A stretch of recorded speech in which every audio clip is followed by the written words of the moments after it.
Matthieu, chapitre 19. Lorsque Jésus eut achevé ses discours, il quitta la Galilée et alla dans le territoire de la Judée, au-delà du Jourdain.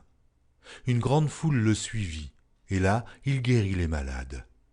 Les pharisiens l'abordèrent et dirent pour l'éprouver, « Est-il permis à un homme de répudier sa femme pour un motif quelconque ?»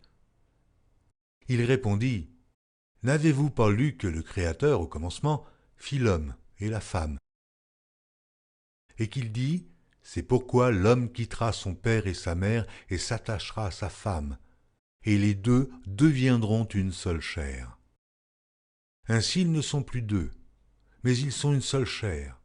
Que l'homme donc ne sépare pas ce que Dieu a joint. Pourquoi donc, lui dirent-ils, Moïse a-t-il prescrit de donner à la femme une lettre de divorce et de la répudier? Il leur répondit, c'est à cause de la dureté de votre cœur que Moïse vous a permis de répudier vos femmes. Au commencement, il n'en était pas ainsi. Mais je vous dis que celui qui répudie sa femme, sauf pour infidélité, et qui en épouse une autre, commet un adultère. Ses disciples lui dirent, si telle est la condition de l'homme à l'égard de la femme, il n'est pas avantageux de se marier. Il leur répondit, tous ne comprennent pas cette parole, mais seulement ceux à qui cela est donné. Car il y a des eunuques qui le sont dès le ventre de leur mère. Il y en a qui le sont devenus par les hommes.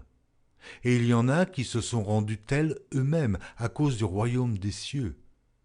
Que celui qui peut comprendre, comprenne. Alors on lui amena des petits-enfants, afin qu'il leur imposât les mains et pria pour eux. Mais les disciples les repoussèrent. Et Jésus dit, « Laissez les petits-enfants, et ne les empêchez pas de venir à moi, car le royaume des cieux est pour ceux qui leur ressemblent. » Il leur imposa les mains, et il partit de là. Et voici, un homme s'approcha et dit à Jésus, « Maître, que dois-je faire de bon pour avoir la vie éternelle ?» Il lui répondit, « Pourquoi m'interroges-tu sur ce qui est bon? Un seul est bon. Si tu veux entrer dans la vie, observe les commandements. » Lesquels, lui dit-il? Et Jésus répondit, « Tu ne tueras point, tu ne commettras point d'adultère, tu ne déroberas point, tu ne diras point de faux témoignages, honore ton père et ta mère, et tu aimeras ton prochain comme toi-même. » Le jeune homme lui dit, « J'ai observé toutes ces choses, que me manque-t-il encore ?» Jésus lui dit, « Si tu veux être parfait, va. Vends ce que tu possèdes, donne-le aux pauvres, et tu auras un trésor dans le ciel.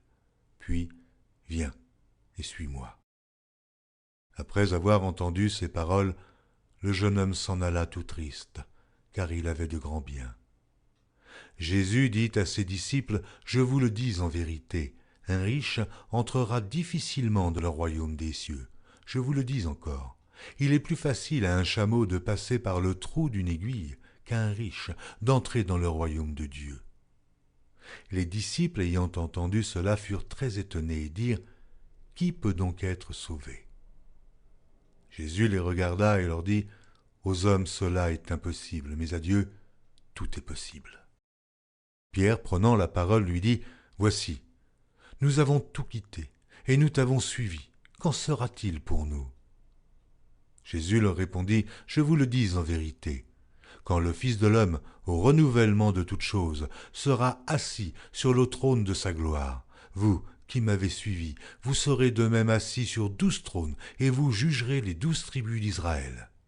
Et quiconque aura quitté à cause de mon nom ses frères ou ses sœurs, ou son père, ou sa mère, ou sa femme, ou ses enfants, ou ses terres, ou ses maisons, recevra le centuple et héritera la vie éternelle. Plusieurs des premiers seront les derniers, et plusieurs des derniers seront les premiers. »